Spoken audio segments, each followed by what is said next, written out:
안녕하십니까. 지난 시간까지 시퀀식법 중 벨로시티와 컨트롤 신호에 대해 배웠잖아요. 오늘의 강의는 그 외에 중요한 시퀀식법을 알려드리겠습니다. 첫 번째로 배우실 것은 피치 휠이라는 것인데요. 피치 휠은 기타 솔로 연주법을 생각하시면 될 것 같아요. 초킹이라고 하죠. 그 주법처럼 음이 끊어져서 변하는 게 아니라 이어지듯이 변하는 것을 말하는데요. 그럼 한번 보여드릴게요. 이것도 컨트롤 신호와 비슷하게 입력을 합니다. 이 부분에 더하기를 누르시고요. 타입에서 휠을 선택해 줍니다. 그리고 OK를 누를게요. 그럼 벨로시티 창 아래 또 하나의 창이 생겼네요. 하지만 옆에 수치가 다르죠? 숫자가 아래는 가려서 보이지 않지만 마이너스 8192고요. 가운데 0이 있고요. 위로는 8191이라고 되어 있습니다. 수치를 0에 선택을 하면 변화가 없는 거고요. 수치를 8191로 선택을 하게 되면 한음이 올라가게 됩니다. 그 중간인 4095를 선택을 하게 되면 반음이 올라가고요. 반대로 마이너스 8192는 한음이 내려가는 것이고 그 반인 마이너스 4096은 반음이 내려가는 것입니다. 피아노 롤로 보면은 8191은 두 칸 위고요. 4095는 한 칸 위의 소리가 나는 것이죠. 그럼 한번 보여드릴게요.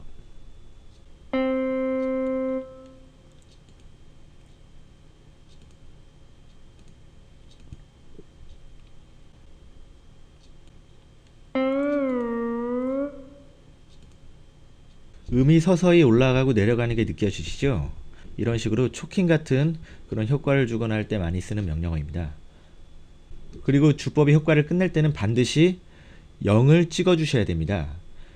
그렇지 않게 되면 그 뒤에 음들이 원래 음정으로 돌아오지 않고 마지막으로 선택한 피치 값으로 지정이 되기 때문에 원하는 음이 나지 않겠죠?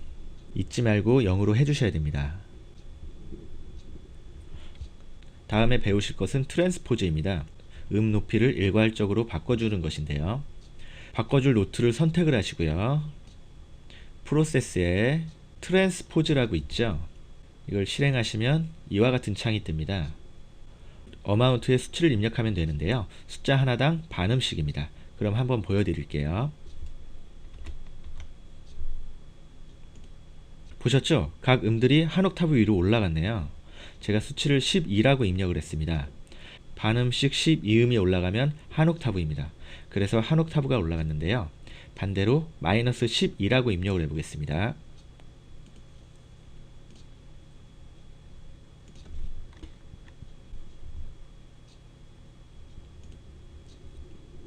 아까처럼 다시 돌아왔네요. 12 반음을 내리면 한 옥타브 아래이기 때문에 한 옥타브 아래로 옮겨진 것입니다.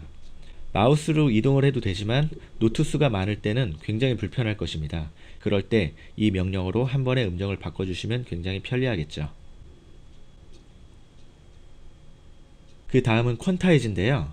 지난번 강의 때 마스터 키보드를 이용해서 노트를 입력했을 때 정확한 박자에 맞춰지지 않는 것을 한 번에 맞출 수 있다고 한 적이 있는데요. 바로 그 명령어입니다. 현재 보시는 화면은 제가 임의적으로 마스터 키보드를 이용해서 입력을 한 것입니다. 보시면 박자에 잘 맞지 않죠? 그럼 퀀타이즈를 해보겠습니다. 퀀타이즈 할 노트들을 선택을 해주시고요. 프로세스에 퀀타이즈라고 있죠? 실행을 하시면 이러한 창이 떴습니다. 듀레이션에 어떠한 박자의 기준을 둘지 선택을 하면 되는데요. 저는 16분음표로 하겠습니다. 확인을 눌러볼게요. 16분음표에 맞게 정리가 된 것이 보이시죠? 이러한 식으로 원하는 박자에 정확하게 정리를 할 때 쓰는 기능입니다. 근데 보시면 처음 시작점은 정리가 됐지만 노트의 길이들은 정리가 되지 않았습니다. 노트의 길이도 그 칸에 맞게 할 수 있는데요. 이럴 때는 다시 한번 퀀타이즈를 실행을 해주시고요.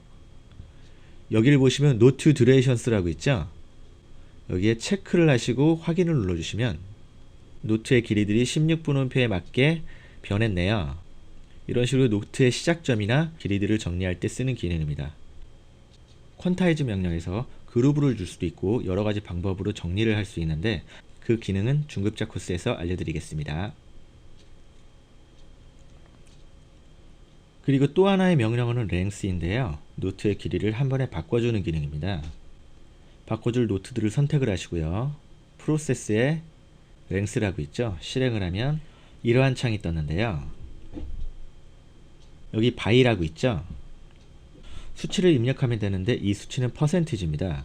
100이라고 입력을 하게 되면 100%이기 때문에 아무런 변화가 없겠죠. 200이라고 입력을 하게 되면 2배로 길어지고 50이라고 입력을 하면 반으로 줄어듭니다. 여기 보시면 스타트 타임이라고 있죠. 이 부분에 체크가 되어 있으면 시작점도 입력한 퍼센트 값만큼 변하게 됩니다.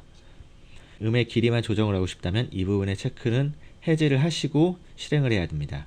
그럼 보여드릴게요.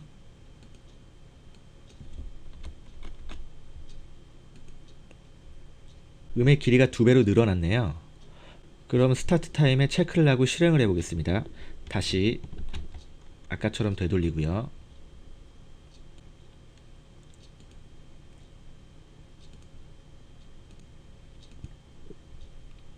아까와는 다르죠? 아까는 길이만 늘어났는데 이번에는 시작하는 점도 2배로 늘어났습니다. 이런 식으로 스타트 타임에 체크를 하게 되면 시작하는 점도 2배로 늘어날 수 있고 줄어들 수가 있습니다. 그럼 다시 한번 실행을 해볼까요?